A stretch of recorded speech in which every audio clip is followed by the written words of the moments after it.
Hello everybody, Sean McMahon here. This is part 7 of our 1 Thessalonians chapters 4 and 5 Rapture study. And we are 7 layers deep here and no rapture to be found. What is going on here? Well, let's dive right back in. In the last part, we established that Paul never got to see the day of the Lord in his flesh. And we also were about to prove that he knew that this would be the case because Christ said so. So let's dive right back in here. Now, Christ said to all his apostles that they would be martyred by the time of his parousia, all except for John, as John pointed out in his gospel in chapter 21. But here's where Christ says to all of his apostles that they would be martyred. Check out Matthew 24:9 and following. Then they will deliver you over to be persecuted and killed, and you will be hated by all nations because of my name. Pretty direct, right? In case you missed it, it says they will deliver you over to be persecuted and killed. Okay? But watch where he goes with this. Verse 10 and on. He says, at that time, and the time he's referring to is what's often called the tribulation or the birth pains, the time just leading up to the end of the age. He says, at that time, many will fall away and will betray and hate one another. And many false prophets will arise and mislead many. Because of the multiplication of wickedness, the love of most will grow cold. Okay, so what Jesus is saying here is that there's going to be a period of apostasy. This period of apostasy coincides with this time when the apostles will be executed one after the other. This is what Jesus says. He says to his apostles, they will deliver you over to be persecuted and killed. Okay? And this happens during a period of apostasy.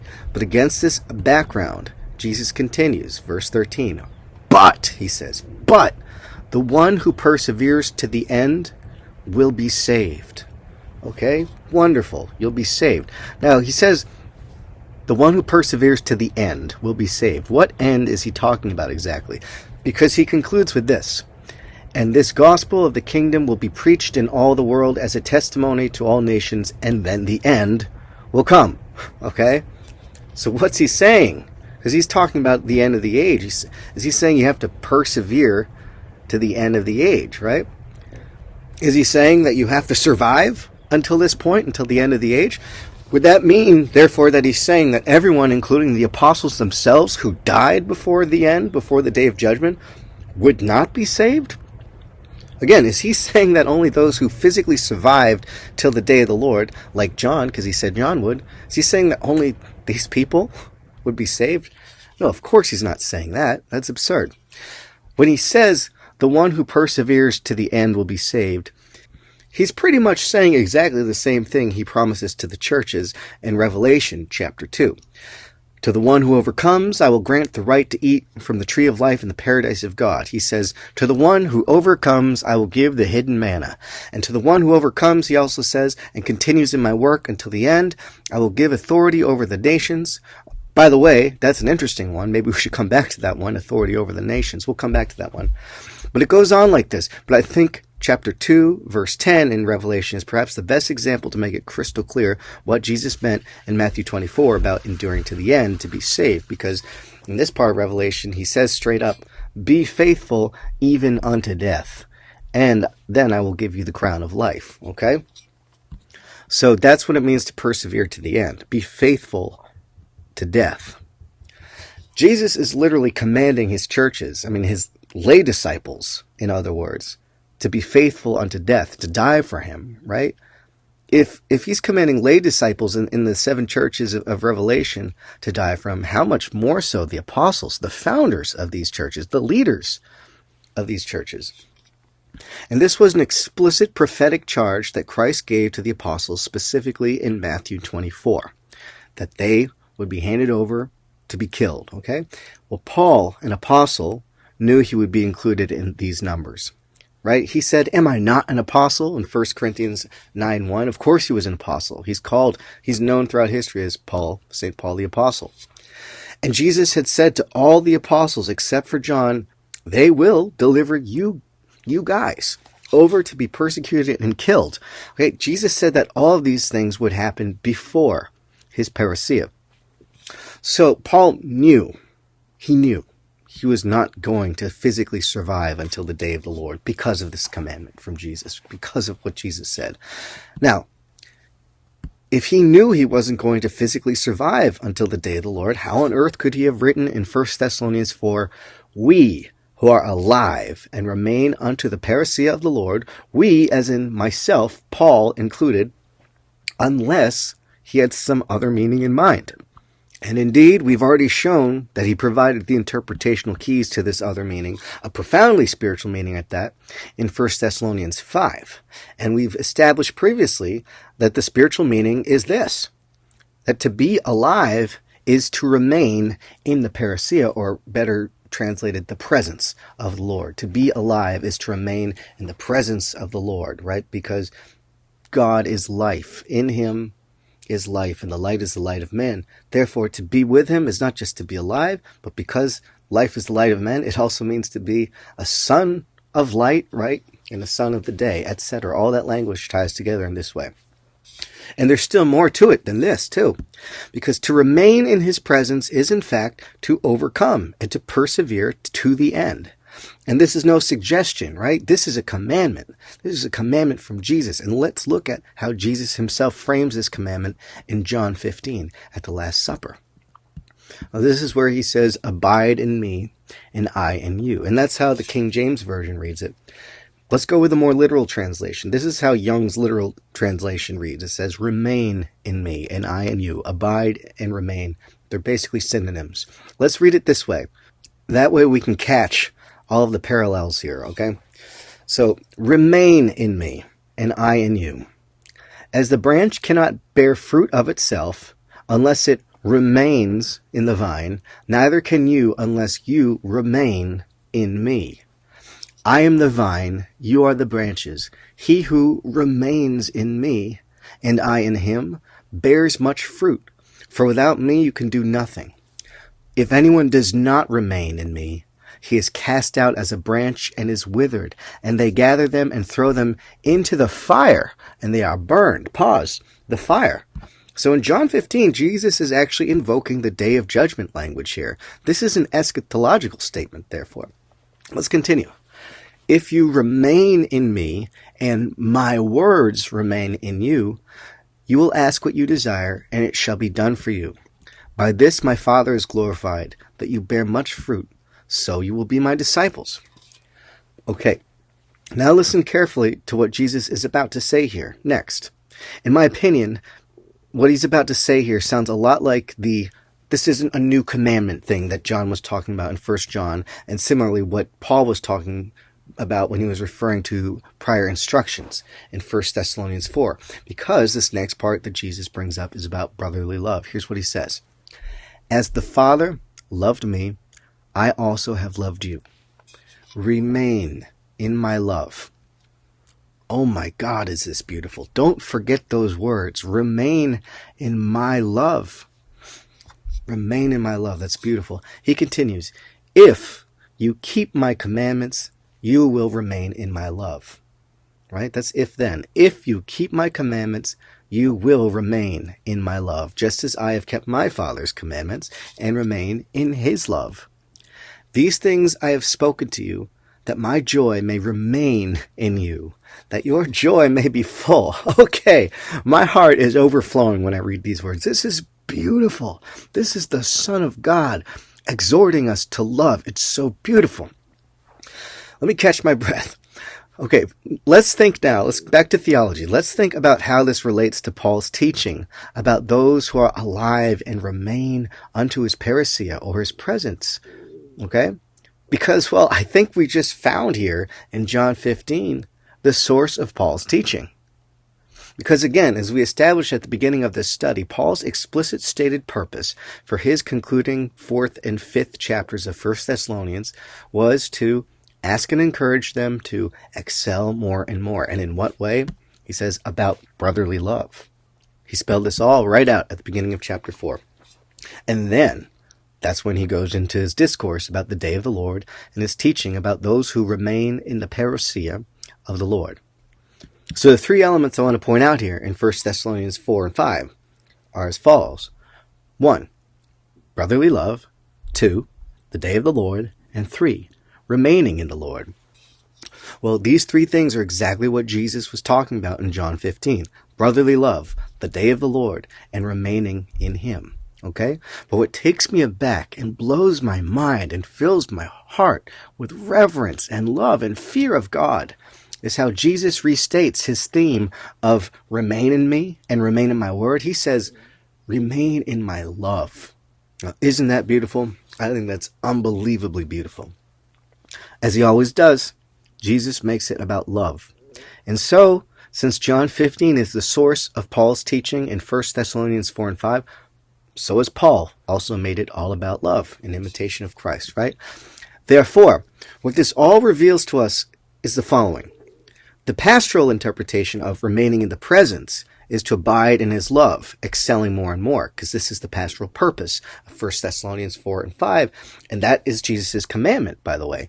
And also, to remain in the presence, it can find a synonym or a parallel in what Jesus says when he says, remain in my love. You can literally switch presence or parousia with love. To remain in his love is to remain in his parousia.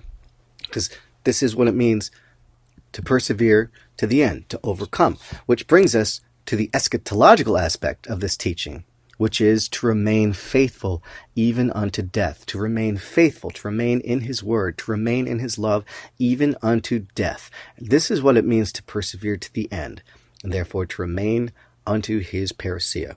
Beautiful. Okay, let's backtrack a bit. Let's take a step back and get a bird's eye view for a second. Let's put some of these pieces together that we've identified over the past few parts of the study. So, 1, as we proved earlier in this part, Paul knew he was going to die.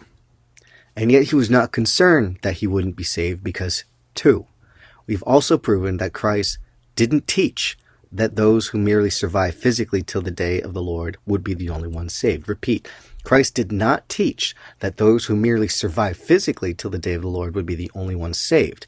Jesus did not teach his disciples that they had to survive in the flesh and blood in order to be saved when the Son of Man came in the glory of his kingdom. In fact, we proved in previous parts that 3, flesh and blood cannot inherit the kingdom. In fact, Jesus taught that the kingdom is comprised of 2 groups. One being the dead ones whom he would raise and judge, the sleeping ones, the sons of darkness and of the night, right? The other group being living ones who never die, the awake ones, the sons of light and the day, those who we established were born again after the manner described in John 3. Lastly, number 4, we established that those who, quote, never died, unquote, in the first century, were in fact the souls beheaded for their testimony of Jesus, described in Revelation 20, who were raised to life in what was called the first resurrection. And this resurrection was not on earth, but in heaven. Therefore, it should now be much clearer that in 1 Thessalonians 4, when Paul said, we who are alive and remain, he's including himself not because he expects to survive physically until the parousia in his flesh and blood on earth, but because he expected to be in heaven, a soul beheaded for his testimony of Christ, a martyr. He expected to be a martyr. And we have further proof that he knew this to be the case. Check out his words in 2 Timothy 2. He says, the time of my departure is at hand. I have fought the good fight. I have finished the race. I have kept the faith. Now watch what he says next here. Is he about to say, well, too bad I'm about to die, though. I guess I didn't persevere to the end, and I guess I won't get all the stuff Jesus promised to overcomers in Revelation 2? No way. Of course he doesn't say that. He says the opposite. He says, from now on, there is laid up for me the crown of righteousness, which the Lord, the righteous judge, will award to me on that day. And not only to me, but to all who crave his appearing. So Paul expected his reward not at the moment of death, but on that day, right? That day. The day. And he's talking about the day of the Lord. This is the same thing that he teaches in 1 Thessalonians 4. That as for those who endure till death, who die as faithful witnesses, they will by no means precede those who have fallen asleep. But in fact, only after the resurrection of those who are asleep, again, the resurrection of the children of darkness, children of the night. Only after this resurrection would Paul, and the faithful receive their reward. And this, my friends, is the moment, is the twinkling of the eye, which is often called the rapture. This is when, finally, as Paul says, we who are alive and remain will be caught up together with them in the clouds to meet the Lord in the air. Now, wait a minute. This is the moment of truth, right? This is the rapture moment. But hold on. If we've already so firmly established that we who are alive and remain, that statement refers to those who, like Paul, were faithful witnesses who endured to the end. That is, they were martyrs killed for Christ, whose souls were up in heaven, then we must ask ourselves, when these people are being caught up together with the resurrected sleepers in the clouds to meet the Lord in the air, in which direction are Paul and his folk going? Which direction are they going? Right? If their souls are in heaven, which direction are they going? Okay, the answer is the opposite of how the modern rapture teaching is traditionally illustrated. Because the answer is not that we who are alive and remain are going up. The answer is we are alive and remain, they were going down. We who are alive and remain, etc., are the thousands of holy ones described by Enoch in his prophecy, quoted by Jude. These are the holy ones with whom the Son of Man would be coming on the clouds with great power and glory, okay? That's Paul. That's the people whose souls were beheaded for Christ, right? He said, will we not judge angels? And indeed, they are coming with Christ as he judges. Now, the modern rapture teaching, which again is barely a few hundred years old, it says that those who are alive and remain refers to those who physically survive until a parousia, which they teach is yet to come, and that this group of people, being on earth, are lifted up bodily to meet the Lord in the air. Well, surely no one has seen such a thing take place yet, right? Which is one of the main reasons why they say that this parousia has yet to come, even though Jesus Christ, the Lord himself, correctly predicted several times in several ways that the day of the Lord would come upon his own generation. Not only this, but the modern rapture scheme completely inverts what Paul is describing. Paul is saying that it is the dead in Christ who are first to rise. To rise. They're the ones who rise. While we who are alive are in the presence of the Lord. Well, what's the Lord doing? He's descending. So therefore, we who are alive, they must necessarily, if they're with him, they got to be descending with him. Okay? When you see this in 1 Thessalonians 4, you can't unsee it. The modern rapture doctrine completely reverses it, but it makes no sense that way. The text explicitly says that the we who are alive group is with Christ, who is descending. Therefore, they are descending with him. Conversely, it explicitly states that the other group, the dead, the sleeping ones, they're the ones who are ascending. Okay?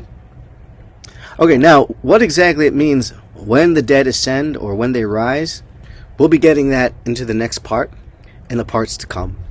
This, like I said, is going to be a very juicy study, and there's actually a lot more that we can get from 1 Thessalonians 4 and 5, and I look forward to getting more into it in the coming days and weeks. Thank you so much for listening. Again, please like and subscribe and hit the notifications. If you made it this far, I think you probably are into this. This is such a fascinating topic, and it's been really fun so far, and I look forward to everything that we're going to learn together over the coming days and weeks. God bless you. Talk soon.